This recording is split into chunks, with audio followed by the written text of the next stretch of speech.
एक दलित बीजेपी को पसंद नहीं था कि मैं डायरेक्टर जनरल 7 साल रहा और 3 साल रहता, लेकिन मिस्टर नड्डा ने हमको रिटायर करने के लिए 65 से एज को 62 कर दिया। एक दलित को डाइजेस्ट नहीं कर सके। ऐसे तो हार्ट सर्जन हूं और भारत सरकार का महानिदेशक रह चुका हूं, लेकिन आज जो देश की स्थिति है, हम क्यों पॉलिटिक्स में आ गए? 10 सालों में आपने देखा होगा, 10 साल में जो सरकार अभी केंद्र में है या जो भी है, इसने कंट्री को डिवाइड कर दिया। कम्युनल के नाम पर, रीजनल के नाम पर, जात के नाम पर, और तो और अन्न को भी इन्होंने नहीं रखा ठीक से, और ढोंग और पाखंड और अंधविश्वास का लोगों में बढ़ावा देना शुरू कर दिया। इनमें इतनी कम्प्लेक्स है, इसलिए मैं आपसे 2 मिनट बात करना चाहता हूं। इतनी कम्प्लेक्स है कि उस मानव के बारे में बात करते हैं, पंडित जवाहरलाल नेहरू। अगर पंडित जवाहरलाल नेहरू नहीं होते तो आज हम लोग जो एंजॉय कर रहे हैं देश का आधार, जब 1947 में हमारा देश आजाद हुआ था, तो आपको बता देना चाहता हूं कि यह देश में गरीबी, इलिटरेसी, कोई फैक्ट्री इंडस्ट्री नहीं था एक्सेप्ट 4। वो थे टाटा, बिरला, सिंघानिया और डालमिया। उस जगह से उन्होंने 15 साल के टाइम में ही हमारे जितने प्रधानमंत्री बने, पंडित जवाहरलाल नेहरू ने IIT बनाए, IIM बनाए, और तो और हर डिस्ट्रिक्ट में नव विद्यालय उन्होंने खोला, 33 पब्लिक सेक्टर यूनिट उन्होंने बनाया। जितने प्रधानमंत्री बने सारे पब्लिक सेक्टर यूनिट क्यों बनाए? ताकि हमारे बच्चों को, लोगों को एम्प्लॉयमेंट मिल सके। लेकिन एक ऐसी सरकार आई है जो एक भी नहीं बनाया और बेचता ही जा रहा है। ये सब बातें दिमाग में पिंच कर गई, और तो और आज संविधानिक काम करना शुरू कर दिया। संविधान का जो हमारा डेमोक्रेसी का आधार है, क्या है? हमारा डेमोक्रेसी का आधार institution, Election Commission of India, CIC, ED, CBI, इस आधार को ही उन्होंने खत्म कर दिया। जब आधार ही नहीं तो डेमोक्रेसी क्या रहेगा? राहुल जी भारत जोड़ो यात्रा क्यों किए?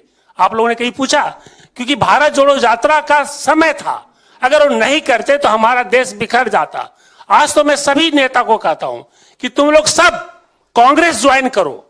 इसलिए कांग्रेस ज्वाइन करोगे, अगर कांग्रेस नहीं ज्वाइन करोगे तो गरीबी ही नहीं, देश ही बर्बाद कर देगा। अगर आज जो सत्ताधारी केंद्र में हैं, अगर हमारे देश में 1947 में होते तो मैं बता देता हूं कि इस देश का हालत पाकिस्तान से बहुत खराब होती। अफसोस, अच्छी बात है कि हमारे ऐसा नेता आए जो आज इसको लाए और उस आधार पर पूरे लोग बना रहे हैं। तो राहुल गांधी जी का जो जोड़ना था, जो देश को जोड़ने का जो उनका शुरू हुआ, 4080 किलोमीटर जो चले, वो भारत जोड़ने को ऐसा आसान बात नहीं थी। और अभी संविधान खतरे में है। मैं तो कहूंगा हर लोगों को संविधान की प्रवचन हर पंचायत में होनी चाहिए, क्योंकि संविधान वास्तव में खतरे में है, क्योंकि अभी भी इनका दिमाग ठीक नहीं हुआ है।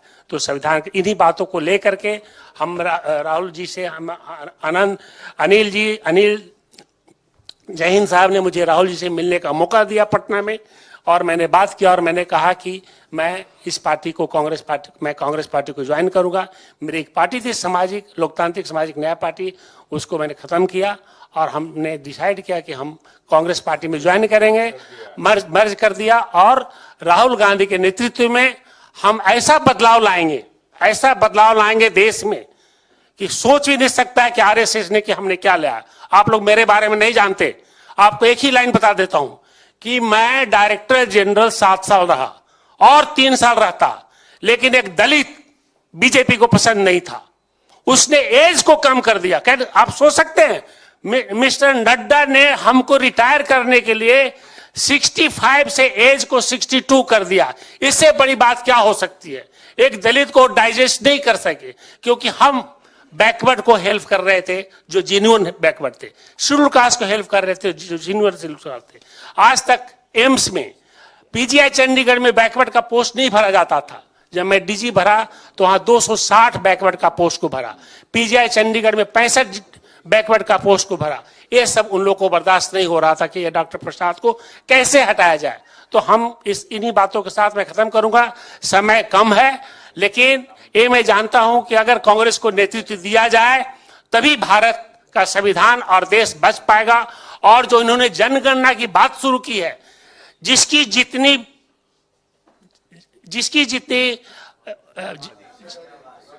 भागीदारी, उतनी उसकी भागीदारी होनी चाहिए। क्योंकि एक बात बाबा साहब जब 1949 में पार्लियामेंट जब दे रहे थे कॉन्स्टिट्यूशन, तो उन्होंने कहा था कि राजनीतिक समता तो आ रही है, लेकिन सामाजिक समता और आर्थिक समता नहीं आएगी जब तक देश के नेता आर्थिक समता नहीं दे पाएंगे गरीबों को। तो सामाजिक विषमता भी रहेगी और आर्थिक विषमता रहेगी। और आर्थिक विषमता को खत्म करना है तो राहुल जी जो बोल रहे हैं कि जनगणना होनी चाहिए, जाति जनगणना, और उसके अनुसार उनके भागीदारी मिलनी चाहिए। बहुत बहुत धन्यवाद। हम पवन खेड़ा साहब को धन्यवाद देते। पैनोरमा ग्रुप, जो सोचता है वो करता है। ये लो मुंह मीठा करो, आज मैंने अपना जॉब छोड़ दिया, अब हम पूर्णिया वापस जाएंगे। जॉब छोड़ दिया है? मतलब ये घर कैसे चलेगा? हम करेंगे क्या? और माँ बाबूजी क्या बोलेंगे? इसलिए मैं एक और मिठाई का डब्बा लाया। अपने बिजनेस के लिए लोन अप्रूव हो गया। अरे लोन अप्रूव हो गया वो तो ठीक है, लेकिन पूर्णिया में हम रहेंगे कहाँ? अपना घर भी तो नहीं है वहाँ। इसलिए तो एक और मिठाई का डब्बा अलग से लाया हूँ। हमने पूर्णिया में घर ले लिया है, पूर्णिया के ई होम्स पैनोरमा में। पूर्णिया में पैनोरमा ग्रुप लेकर आए हैं ई होम्स पैनोरमा। बड़ा घर, आलीशान जिंदगी और अत्याधुनिक सुविधाओं के संग। अरे अब क्यों मुंह मीठा करवा रही हो? क्योंकि हम घर वापसी जो कर रहे हैं। घर वापसी की खुशी पूर्णिया में ई होम्स पैनोरमा के संग। ई homes panorama, luxurious lifestyle redefined.